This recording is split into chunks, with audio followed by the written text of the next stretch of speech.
राजस्थान में अलग अलग सरकारी विभागों में 1.5 लाख से ज्यादा आउटसोर्स कर्मचारी काम कर रहे हैं, जो कई तरह की दिक्कतों के साथ सेवाएं देने को मजबूर हैं। सरकार के कई अहम काम इनके जिम्मे हैं। ये कर्मचारी लंबे समय से वेतन वृद्धि, नियमितीकरण जैसी मांगों को लेकर आंदोलन और प्रदर्शन भी कर रहे हैं, लेकिन सरकार जरा भी सुध नहीं ले रही है। मार्च 2025 के विधानसभा सत्र में भी आउटसोर्स कर्मचारियों के हितों की बात उठ चुकी है। निर्दलीय विधायक रविंद्र सिंह भाटी ने संविदा कर्मचारियों की मांगों और समस्याओं पर सरकार का ध्यान खींचा था। द सूत्र ने विभागवार आंकड़े खंगाले और संविदा कर्मियों की मौजूदा स्थिति की पड़ताल की। हमारी पड़ताल में क्या निकला, देखिए राजस्थान से हमारी ये खास रिपोर्ट।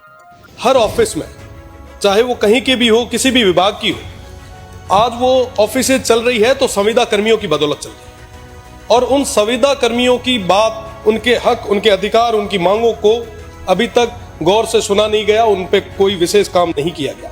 मेरा निवेदन है प्रदेश की सरकार से कि राजस्थान नॉलेज कॉर्पोरेशन का गठन किया जाए ताकि उन संविदा कर्मियों की बात को सुना जाए, उन पे निर्णय ले सके। साथ ही साथ मेरा निवेदन है कि जितने भी संविदा कर्मी हैं, उनको जो सैलरी मिल रही है वो आज न्यूनतम जो अनस्किल्ड जो लोग हैं उनसे भी कम सैलरी उन्हें मिल रही है। मेरा निवेदन कि प्रति वर्ष उनकी आय में वृद्धि कैसे कर सके, इसके ऊपर विचार किया जाना बहुत ज्यादा जरूरी है। साथ ही साथ मेरा निवेदन, क्योंकि संविदा कर्मी जो है वो फिट भी है, क्वालिफाइड भी है, और जो भी कंपटीशन एग्जाम जो वो संविदा कर्मी हमारे भाई दे रहे हैं तो उसके अंदर उन्हें अतिरिक्त अंक, बोनस अंक दिया जाना चाहिए ताकि उनके ज्यादा से ज्यादा सिलेक्शन भी हो। मेरा साथ ही साथ निवेदन है कि जो सैलरी जो उनकी आ रही है उनको सीधे उनके बैंक अकाउंट में मिले। साथ ही साथ जो संविदा कर्मी है उनको नियमित करने की भी मांग मैं प्रदेश की सरकार से करना चाहूंगा। ये है राजस्थान की शिव विधानसभा से निर्दलीय विधायक रविंद्र सिंह भाटी। भाटी ने मार्च 2025 के विधानसभा सत्र में आउटसोर्सिंग कर्मचारियों का मुद्दा उठाया था।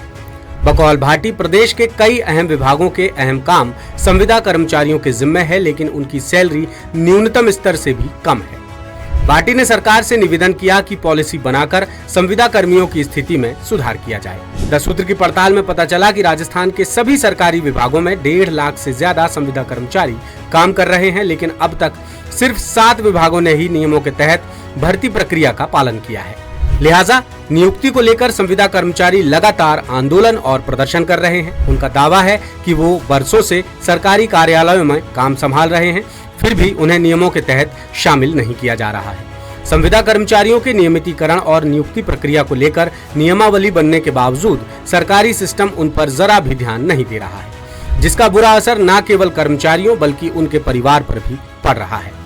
प्रदेश के तमाम सरकारी विभागों में कार्यरत संविदा कर्मचारियों के लिए Rajasthan contractual hiring to civil post rules 2022 बनाया गया है, जिसके तहत संविदा कर्मचारियों को नियमित करना था, लेकिन 3 साल बाद भी सरकारी विभाग नियुक्ति नियमों का पालन नहीं कर रहे हैं। सभी विभागों को नियमावली भेजी जा चुकी है, लेकिन आला अधिकारी संविदा कर्मियों को नियमित करने में जरा भी दिलचस्पी नहीं दिखा रहे हैं।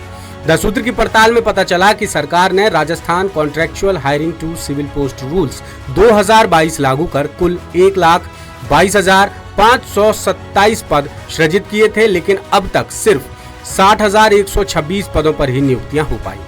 यानी सृजित पदों में से अभी भी संविदा कर्मचारियों के 62,401 पद खाली पड़े हैं, जिन्हें भरने के लिए वित्त विभाग ने 25 अक्टूबर 2024 को दिशा निर्देश जारी किए थे, लेकिन अब तक सिर्फ 7 सरकारी विभागों ने ही संविदा कर्मियों को प्रॉपर नियुक्ति दी है। हमने विभागवार देखा कि नियमों के तहत किस विभाग ने कितने संविदा कर्मियों को नियुक्ति दी है, तो पता चला कि प्राथमिक और माध्यमिक शिक्षा में 35,804, चिकित्सा शिक्षा एवं स्वास्थ्य विभाग में 16,494, अल्पसंख्यक मामलात एवं वक्फ में 5,562, स्वायत्त शासन में 1,226, ग्राम विकास एवं पंचायती राज में 978, तकनीकी शिक्षा में 41 और संस्कृत शिक्षा में 21 संविदा कर्मियों को नियुक्ति दी गई है। प्रदेश के संविदा कर्मी सरकार की अनदेखी और बेरुखी से बेहद नाराज, निराश और हताश हैं। कनिष्ठ शिक्षक एवं सहायक शिक्षक संघर्ष समिति के प्रदेश अध्यक्ष आनंद सिंह नरूका ने समान पद समान वेतन की मांग उठाई और कहा कि सुप्रीम कोर्ट की टिप्पणी के मुताबिक सरकार को तत्काल संविदा कर्मियों के हक में फैसला लेना चाहिए, ताकि अहम विभागों के अहम काम संभाल रहे कर्मचारियों को राहत मिल सके। लेटेस्ट, इन्वेस्टिगेटिव, और इन डेप्थ खबरें देखने के लिए ज्वाइन कीजिए द सूत्र का व्हाट्सएप चैनल, सब्सक्राइब कीजिए यूट्यूब चैनल, लाइक कीजिए फेसबुक पेज और पढ़ते रहिए वेबसाइट www.dasutr.com।